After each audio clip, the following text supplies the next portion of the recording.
What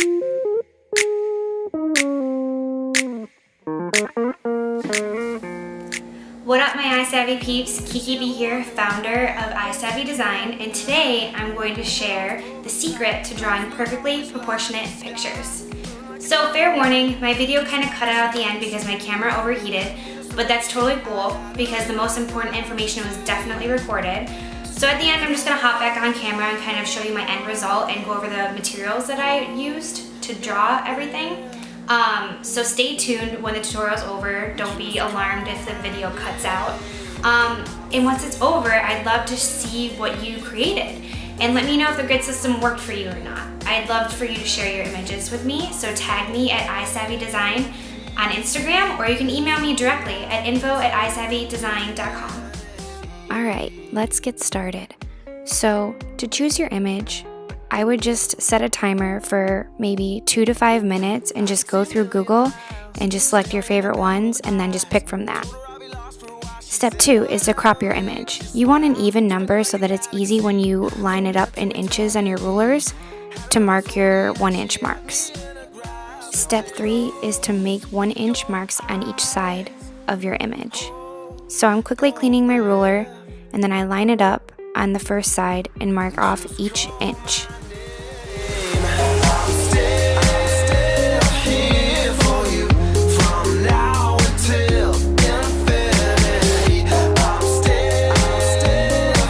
After we do that, step 4 is to connect your marks. Use your ruler, line up the marks on each side, and drag your marker across to create a straight line. And continue to do this for all of your marks. After you do this, you should have a complete grid of columns and rows. And after that, step 5 is to label your rows with numbers and letters. I do this so that it's easy to navigate when I'm doing my drawing. Step 6 is to create the same grid on your drawing paper.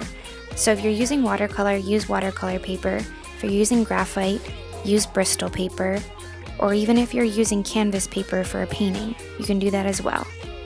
I start by taking my ruler and drawing each edge of the square that's the exact same size of my image.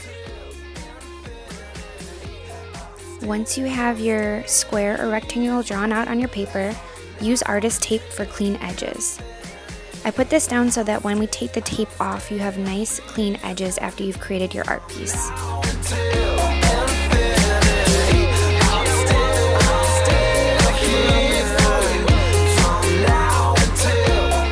Once you've laid your tape down, step 8 is to erase the graphite edges underneath the tape. Step 9 is to draw the 1-inch marks on each side just like we did for your image.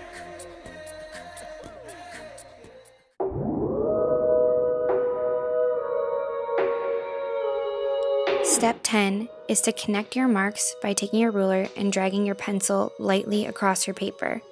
And I recommend using a 2B or a B pencil for this and just dragging your pencil across extremely lightly.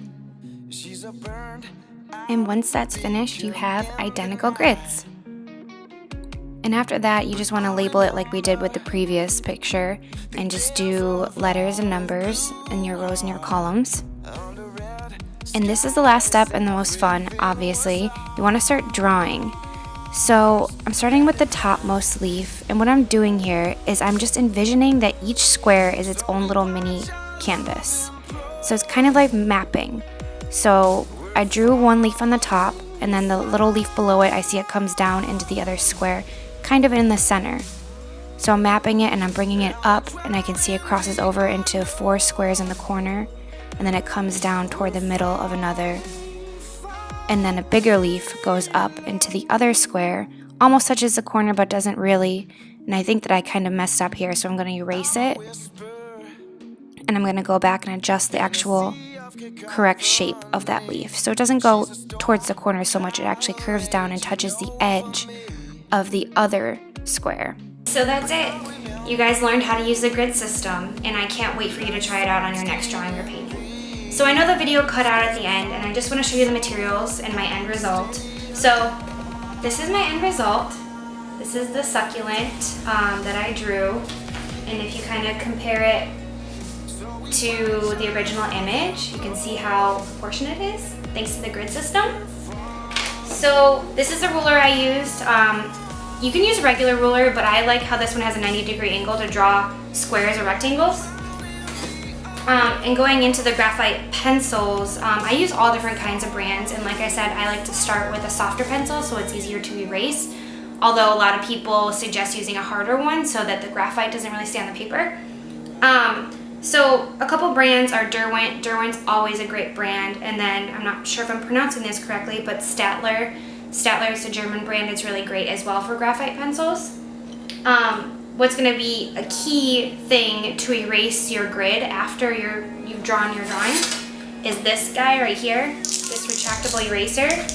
It can really get into the details, like it can get really close to your drawing without actually erasing your drawing, which is really nice, so I definitely recommend getting this.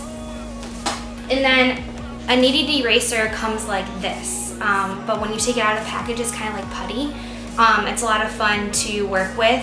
So take it out of the package, roll it in a ball, get it kind of warm, and then what I use this for is at the end, I haven't done it yet, but I dab my drawing because there could be excess graphite on the paper, and I like to get that off because it can blend into whatever medium you're using next. Like if you're going to use colored pencil, that extra graphite on the paper can take that off, or can blend in with your medium, so you want to take it off with the kneaded eraser, and if you just dab it, it'll come off, which is pretty cool.